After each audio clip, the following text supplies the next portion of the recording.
सारा राज्य में मॉडल कोड ऑफ कंडक्ट लगी एवं आपण आम आगु कही कि 2024 निर्वाचन अनेक राजनीतिक कारण ये निर्वाचन भिन्न निर्वाचन हम एवं जी राजनीतिक घटनाक्रम देखा जाउछि बिजु जनता दल किभली भाव में दिन को दिन अकल पड़ुछि आ अड़ुआर फसुछि तार अनेक प्रमाण आपण मैंने देखुंट आपण जानिथिबे 5T जोटा कि राज्य सरकार गोटे प्रचार प्रसार सबुठु आगे थिला आ बिजु जनता दल रो 2024 निर्वाचन पई सबुठु बड़ ट्रम्प कार्ड थिला। आपण बिजु जनता दल रो से सरकार मंत्री होंतु तांकर मुखपात्र होंतु जेतेबेले भी सरकार रो गुणगान करुथिले प्रथम शब्द थिला 5T सते जेमति लागुथिला जे बिना 5T रे बोधे ओडिशा सरकार गछ पत्र हलु नाही एवं जेतेबेले निर्वाचन मॉडल कोड ऑफ कंडक्ट लागू हैला 16 एप्रिल मार्च रे आमे 4 एप्रिल रे सी विजिल ऐप माध्यम रे एक 5T नहीं आपत्ति उठेइथिलु एवं 8 एप्रिल रे माननीय निर्वाचन कमिशन को निर्देश क्रमे वर्तमान राज्य सरकार तमाम वेबसाइट रू नहीं सबु जगार 5T गायब हो जाइए 5T वर्तमान मिसिंग जोटा राज्य सरकार को सबु होर्डिंग रू नहीं विज्ञापन खबर कागज तांको नेतांकर पब्लिक मीटिंग सबुठी राज्य सरकार बड़ ट्रम्प कार्ड थिला 5T वर्तमान से 5T मिसिंग मुख्यमंत्री कार्यालय जो ऑफिसर्स लिस्ट अच्छी सेतरे मध्य आगुरु वीके पांड्यान को ना थिला 5T चेयरमैन भाव रे वर्तमान आउ से 5T चेयरमैन पदवी नहीं कि वीके पांड्यान को ना नहीं चीफ मिनिस्टर ऑफिसर्स लिस्ट रे एक कथा आपण मान मध्य जानी थिबे मूल कथा होची जो 5T पछरे बिजु जनता दल तार समस्त प्रचार समस्त बड़ कौशल लगे देथिला से 5T आज मिसिंग केवल सेतिक नुहे आपण राज्य सरकार जो तमाम वेबसाइट अच्छी से साइंस एंड टेक्नोलॉजी डिपार्टमेंट रो वेबसाइट हो हायर एजुकेशन डिपार्टमेंट रो वेबसाइट हो हेल्थ डिपार्टमेंट रो वेबसाइट हो ये कोठी आ 5T विजन बेली किछि नाही सबुठी 5T विजन को उड़ाई दिया जाय तो एटा दर्शाउची जे 5T गोटे अगणतांत्रिक व्यवस्था थिला आइटा गोटे राजनीतिक कार्यक्रम थिला जहाको निर्वाचन कमिशनर एक राजनीतिक कार्यक्रम भाव रे ताको परिलक्षित कले एवं कार्यानुष्ठान नेले जो सारा राज्य में ओडिया लोकों मन में 5T को नहीं गोटे बड़ प्रतिक्रिया थिला जे 5T टा कौन राज्य में एते मंत्रिमंडल अच्छा विधायक अच्छा सरपंच रु नहीं सांसद पर्यंत एते लोक प्रतिनिधि अच्छा किंतु 5T आड़े गोटे अगणतांत्रिक शासन व्यवस्था गोटे ब्यूरोक्रेटिक व्यवस्था को लदी दिया होता आज जितेबाला 5T को निर्वाचन कमिशनर असिद्ध घोषणा करी सरकार समस्त वेबसाइट रो हटई दिया जाउछि यार अर्थ जे ओडिशा आज गणतंत्र विजय होइछि 2024 निर्वाचन रे ये गणतंत्र रो विजय रो परिसमाप्ति होबो ये विजय पूर्ण विजय होबो 2024 निर्वाचन रे वो मॉडल कोड ऑफ कंडक्ट लागिवा परे एटी मूल प्रश्न होछि जो 5T रो प्रचार प्रसार जो टंका खर्च होइतला जेहेतु एटा गोटे राजनीतिक कार्यक्रम बोली वर्तमान प्रमाणित है 5T रो प्रचार प्रसार जो 500 कोटी टंका राज्य राजकोष रु खर्च होइछि हेलिकॉप्टर बाबद 50 रु 60 कोटी टंका खर्च होइछि विभिन्न स्थान रे 5T रो सभा समिति करा जाइछि सरकारी अर्थ रे जनशुणाणी करा जाइछि सरकारी अर्थ रे से जनशुणाणी मिछ थिला केवल जणे लोकर वीके पांड्यान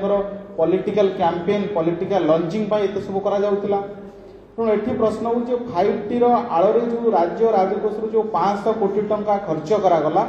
से 500 कोटी टंका कहीं राज्य राजकोष खर्च करा वर्तमान निर्वाचन आचरण विधि लागू होछि से 500 कोटी टंका को भारतीय जनता पार्टी दाबी करुछि जे याकू बिजु जनता दल रो निर्वाचनी खर्च रे ऐड करा जाउ याकू बिजु जनता दल रो जो निर्वाचनी खर्च हबो ए 5T रो पूरा प्रचार जो 500 कोटी खर्च होइछि याकू बिजु जनता दल रो निर्वाचनी खर्च रे शामिल करा जाउ अथवा बिजु जनता दल थारू याकू आदाय करी राज्य राजकोष को भरणा करा जाउ एटा भारतीय जनता पार्टी रो दाबी कारण 5T द्वारा ओडिशा लोकंकर किछि लाभ होइनी आउ गोटे कथा हला ये 5T रे होउतला कोन ओडिशा रे खणी दुर्नीति चिटफंड दुर्नीति धान किणा दुर्नीति एमती हजार हजार दुर्नीति परे लगुच 5T टा हूँ बोध हुए चलित दशंधि आउ गोटे बड़ मेगा दुर्नीति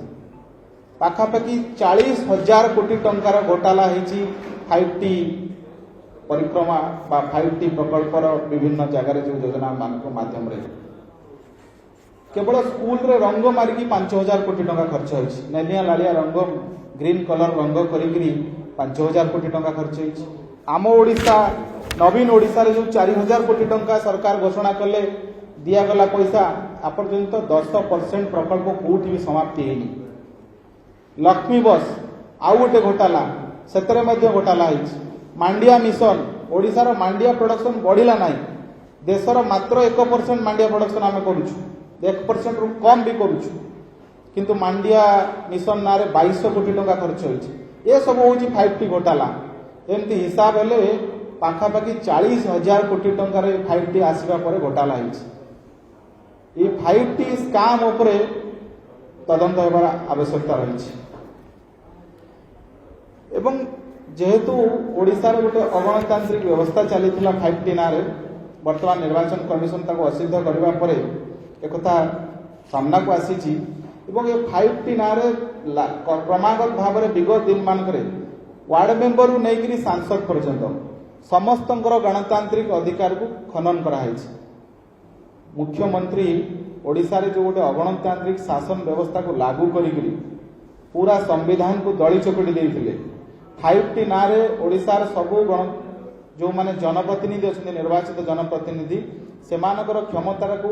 किछि अण ओडिया ब्यूरोक्राट के हाथ में देइथिले वर्तमान ए सब प्रमाणित हेबा परे माननीय मुख्यमंत्री एबे ओडिशार लोकों आगे क्षमा मागंतु जे 5T गोटे भूल थिला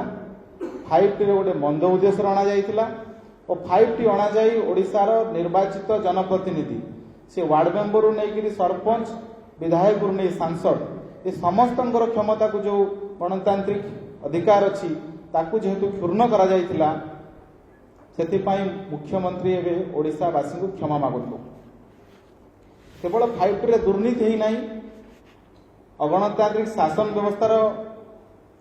थोपी दिया जाई नहीं ओडिया अस्मितार मध्य हत्या होइतिला ओडिशार पूरा जनमानसकर नेतृत्व ओडिया अस्मिता ओडिया स्वाभिमान आकु मध्य दली चकटी दिया जाइतिला बिजु जनता दल मध्य ए ओडिया अस्मिता स्वाभिमान विरोध रे जाइथिबारु बिजु जनता दल मध्य क्षमा प्रार्थना करे एवं आउ सबुठु गुरुत्वपूर्ण दिगटी हला जोटा आमे कहबा पई चाहूतलु जे मुख्यमंत्री कार्यालय रो राजनीति कार्य रे इन्वॉल्वमेंट एकता बारंबार सामना को आसीछि गोटे तो निर्वाचन कमिशनर वर्तमान VK पांड्यन को ना को चीफ मिनिस्टर ऑफिस रो हटेई देले किंतु अतीत मध्य आम DS कुटे जी बिजु जनता दल राजनीति कार्यक्रम इन्वॉल्वमेंट थिबा कारण आम अभियोग दाखल करथिलु निर्वाचन कमिशन का आगे वर्तमान मुख्यमंत्री ऑफिस रो आउ जणे IAS आउ जणे प्रशासनिक अधिकारी गोपबंधु दास एवं मध्य चीफ मिनिस्टर ऑफिस रो ऑफिसर्स लिस्ट रे अछंती एवं ये होची गोपबंधु दास कर फोटो जो फोटो रे गोपबंधु दास क्लियरली विजिबल अछंती बिजु जनता दल रो निर्वाचन प्रचार रे ये फोटो होची पंचायत निर्वाचन समय रो फोटो नियम कहूची जड़े प्रशासनिक अधिकारी जो राजनीति को ओल्लई गले तांकर निरपेक्षता रहिबो ना से पक्षभुक्त हो गले सी बिजु जनता दल रो निर्वाचन प्रचार गत पंचायत निर्वाचन में करथिले खोला खोली शंख चिन्ह मध्य अछि ताले एठी प्रश्न उठुची गोपबंधु दास एवं मुख्यमंत्री कार्यालय रही पारिबे कि जदि 24 घंटा भितर मुख्यमंत्री कार्यालय गोपबंधु दास को हटेई न दिया जाए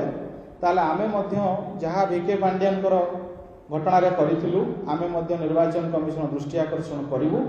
एने मध्य विहित कार्यानुष्ठान दाबी करिवु एवं एबे आसीबा सबुठु इंटरेस्टिंग पार्ट जे राज्य रे देश रे निर्वाचन आचरण विधि लागू होला 16 मार्च रे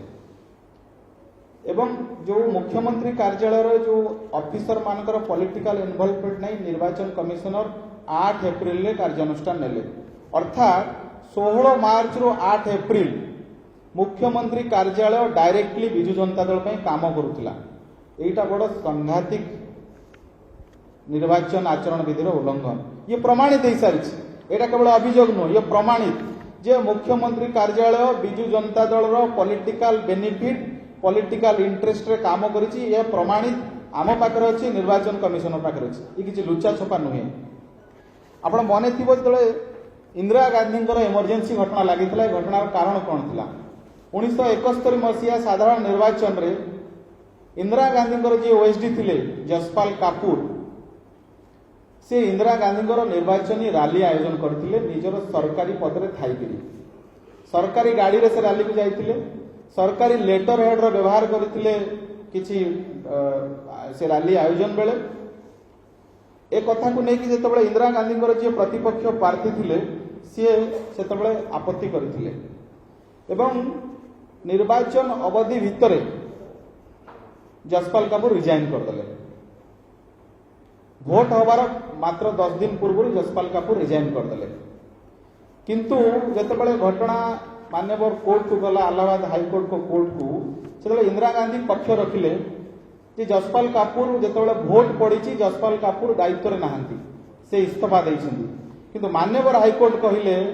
जेबेठू आचरण विधि लागू होईची जेहेतु सी इंदिरा गांधी को पई प्रचार रे शामिल थिले तेणु आपण को निर्वाचन मध्य असिद्ध यार अर्थ होची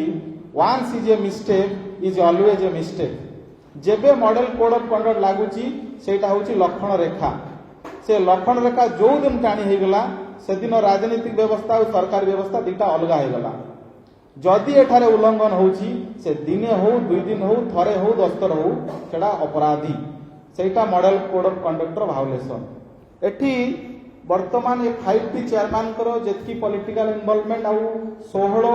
मार्च पर से मुख्यमंत्री कार्यालय मध्ये आसीछंती एपटे बिजु जनता दल ऑफिस जे टिकेट मध्ये बांटी छंती आ टिकेट चयन रे भाग नै छंती तेणु जेतेबेले वीके पांड्यान एपटे मुख्यमंत्री कार्यालय आसिकरी सरकारी काम करिछंती सेपटे बिजु जनता दल ऑफिस रे टिकेट बांटी छंती वर्तमान पूरा बिजु जनता दल आ माननीय मुख्यमंत्री समस्ते काठगड़ा रे जेहेतु आम पाखरे गोटे प्रमाण अच्छी जसपाल कापुर और इंदिरा गांधी एपिसोड जहाँ परवर्ती समय देश में इमरजेंसी लागू करेला जहाँ परवर्ती समय देश में पूरा गणतंत्र रे गोटे कला दिन आनीला एठी मध्य मान्यवर मुख्यमंत्री को पचार प्रश्न करूछु मुख्यमंत्री मध्य आमे जानिबा पई चाहूछु जे मुख्यमंत्री ए घटना स्पष्टीकरण दियंतु एवं आमको जहाँ लगुच मुख्यमंत्री निर्वाचन न लड़िले भल जदि मुख्यमंत्री 2024 निर्वाचन लड़ुंट ये पूरा घटना 16 मार्च रु एप्रिल 8 ये पूरा घटना परवर्ती समय अदालत रे काठगड़ा निश्चित भाव जीव इंदिरा गांधी आमे चाहूनु ओडिशा रे इंदिरा गांधी जो इमरजेंसी एपिसोड 2 रिपीट हो जेहेतु मुख्यमंत्री भूल कर सारी मुख्यमंत्री कार्यालय भूल कर सारी से दृष्टि मुख्यमंत्री निर्वाचन न लड़िले भल परिशेष रे आमे तीनोटी कथा कहबा चाहूँ प्रथम कथा है कि पूरा 5T जो 500 कोटी खर्च होती राज्य राजकोष रु ताको बिजु जनता दल निर्वाचनी खर्च रे जो आड करा जाऊ ताको बिजु जनता दल निर्वाचनी खर्च रे शामिल करा जाऊ एवं ये 500 कोटी टंका बिजु जनता दल ताको दलीय पांठी रु राज्य राजकोष को भरणा करू बिजु जनता दल 2टा फाइनेंशियल ईयर रे ओडिशा भारत रे जेते आंचलिक दल अच्छा सबुठू अधिक अर्थ पाई तेणु बिजु जनता दल पाखे टंकार अभाव ना धड़ा टंका कला टंका सबू विपुल परिमाण अच्छी से 500 कोटी टंका राज्य राजकोष को दिंतु एवं द्वितीय कथा मुख्यमंत्री कार्यालय जो गोपबंधु दास जी बीजेडी गोपालपुर में कैंपेन करुले पंचायत निर्वाचन में मुख्यमंत्री कार्यालय बहिष्कार करा जाऊ नहले आम प्रसंग निर्वाचन कमिशन पाखे अभियोग दाखल करूँ एवं तृतीय कथा जेहेतु मुख्यमंत्री कार्यालय मॉडल कोड ऑफ कंडक्ट को भांगी सारी और प्रमाणित मिली सारी प्रमाण मिली सारी मुख्यमंत्री निर्वाचन न लड़िले भल। प्लीज सब्सक्राइब आवाज मीडिया ऑन यूट्यूब।